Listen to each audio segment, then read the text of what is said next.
Okay, let's talk about discussion boards. Discussion boards are a really great tool that allow us to create this learning environment that is digital and virtual, and it is asynchronous, and it allows you the flexibility to approach that creation in sort of your own time and your own pace and share what you are learning as it relates to our course content and how you're applying those theories and concepts not only to your professional practice, but also to your personal life. So the discussion board is a really great tool for facilitating that learning environment.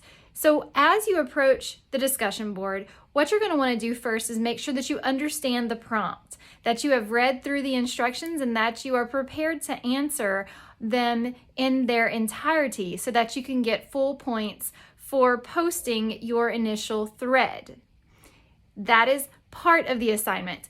The second part is responding to your classmates. And this is something that I want to discuss a little bit further, because there is a difference between simply agreeing with your classmate and saying, I agree with what you said, or I also feel the way that you feel and the way that you have expressed it, and also by just simply complimenting them and saying, I like how you describe that, that helps me understand it.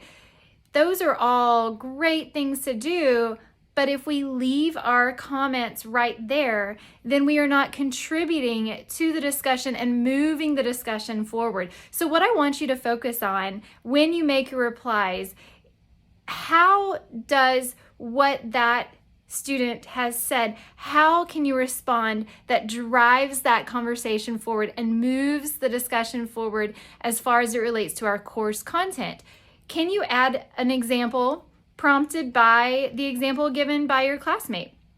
Can you contribute in that way? Can you bring in another aspect from the text to also push the conversation forward? Has that prompt given you some insight and you would like to share that with the class? Is there a question that you have now that you have read this person's prompt? So work to continue the conversation, not just compliment what has already been said. I enjoy reading your discussion post, even though I won't get a chance to respond personally to each of them on the board. I get to read all of them after the board closes. So I really enjoy your interaction, and I'm really delighted when I see you continuing those conversations and really simulating a discussion that we could have in an in-person classroom environment. So keep up the great work and let me know if you have any questions.